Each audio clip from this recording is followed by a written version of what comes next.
Motherfucker! It's Drewski McGillicuddy's Friday the 13th, Part 3 movie review. Hey everybody, it's Drewski McGillicuddy, and I just knocked out Friday the 13th, Part 3, another one directed by Steve Miner, and I think Steve Miner does a good job directing these movies. I don't know if anybody ever noticed that he's pretty good. Not sure what all he directed, but I know he directed Part 2 and Part 3, and then this is the Richard Brooker Jason, and yeah, I feel like I've underappreciated the Richard Brooker Jason over the years. It is kind of weird how he goes from being this little hillbilly with a bag on his head to this big muscular mongoloid that's gonna fuck shit up. But you know, whatever. Also, I don't know how he lost all that hair. But anyway, we start off the movie with a recap of the second one, just like the second one did with the recap of the first one. So that's tradition now. So Friday the 13th originated the whole recap previously on Friday the 13th. And then, you know, the Part 2 took place on Friday the 13th because it was enough time after the first one to be set on Friday the 13th again.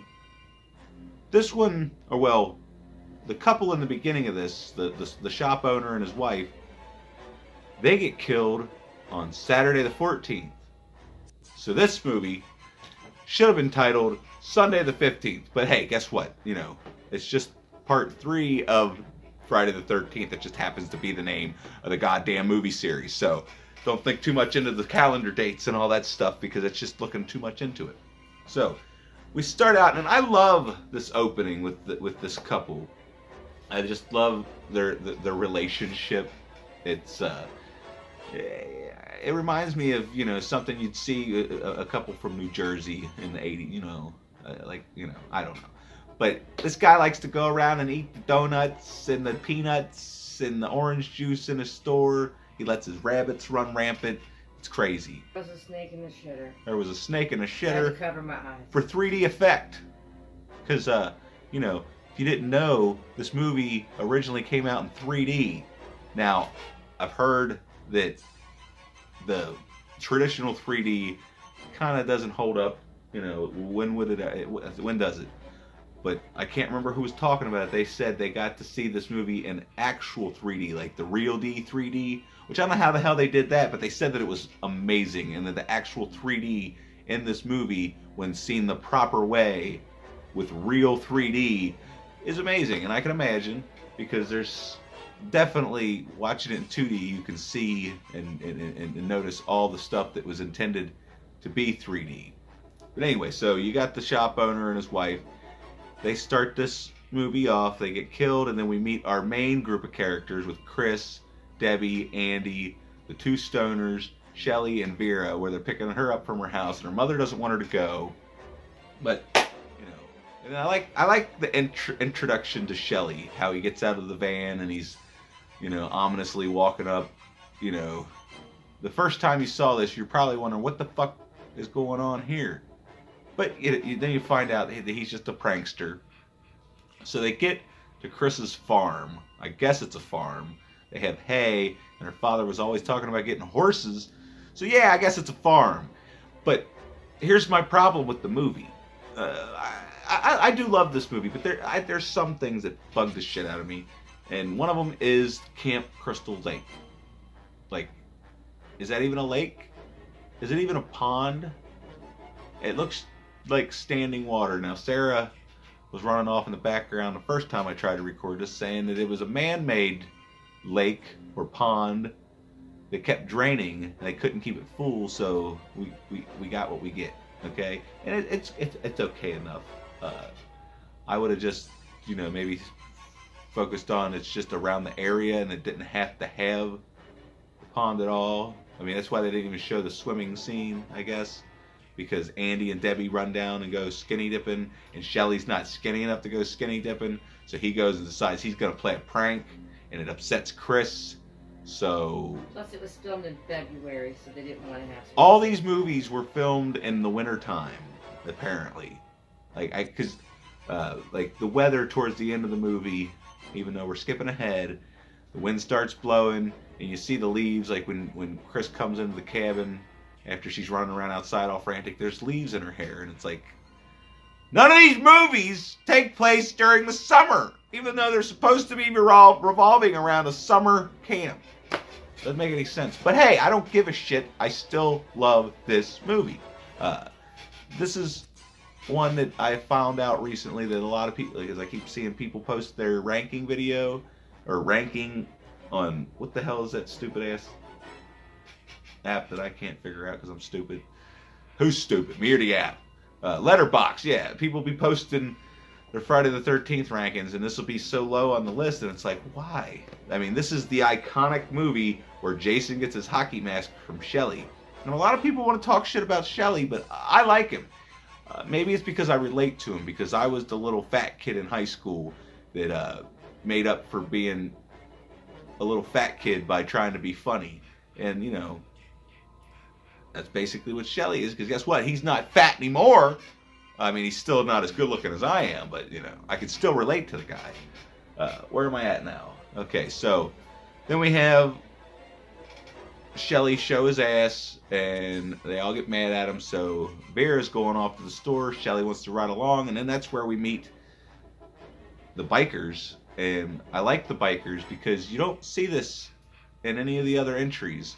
A threat other than Jason. I mean, maybe the hillbillies in part 5, but they're barely a threat, really.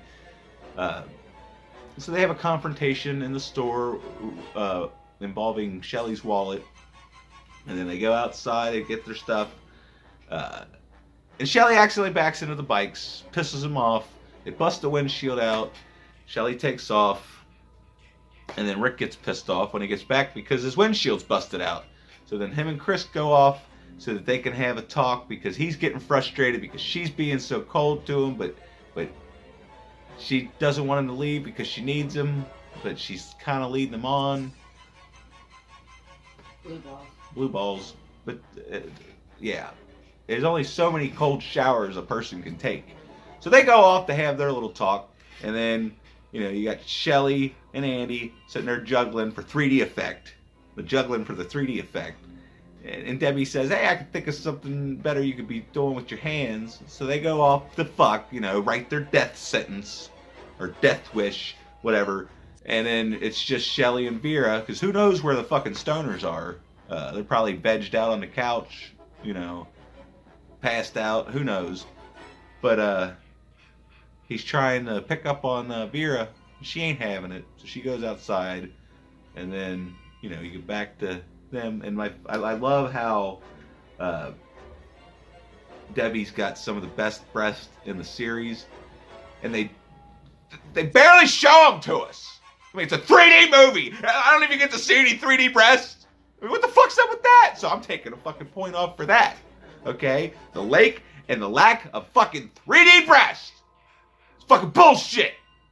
Anyway, so, and I love how she's like telling Andy about the beer, and he's gonna go get her the beer, and then Andy gets killed in one of the most cool kills of the franchise. I love it. He's walking on his hand, and he just gets split down the middle.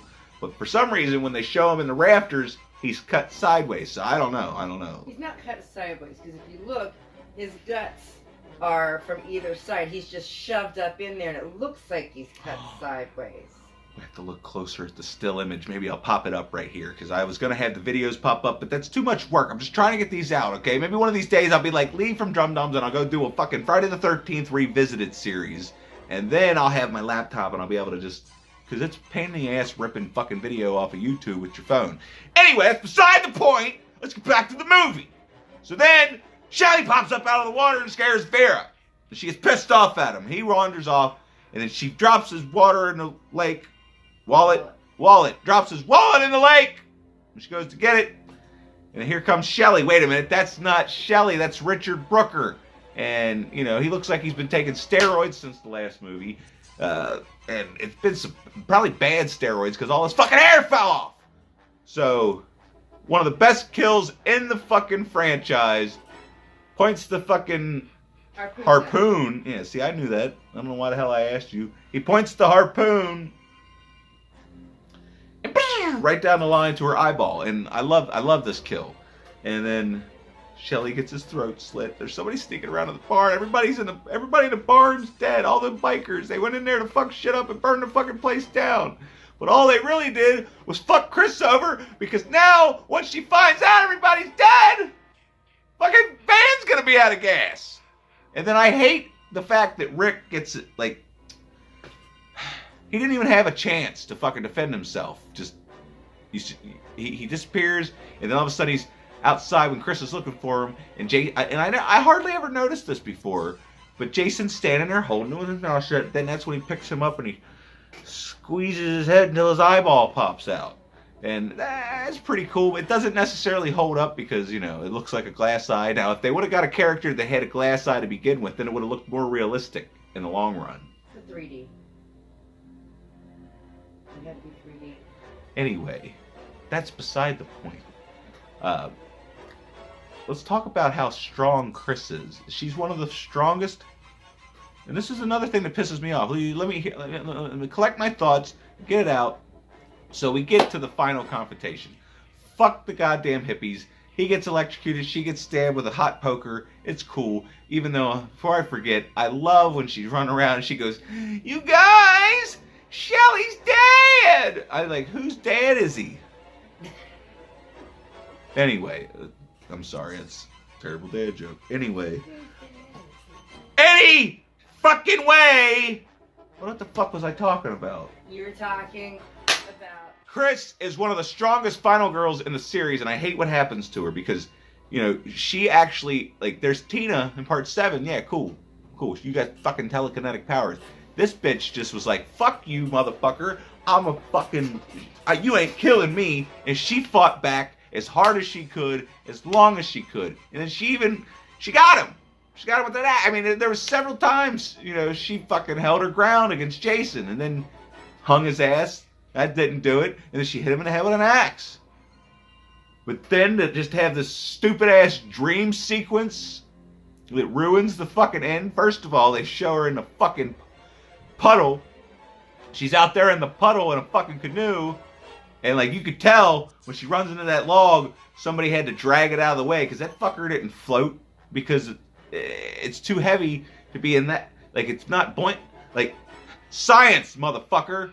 Anyway, then the fact that Chris doesn't even know who fucking Mrs. Voorhees is. So what the fuck was the point of having her pop up out of the lake?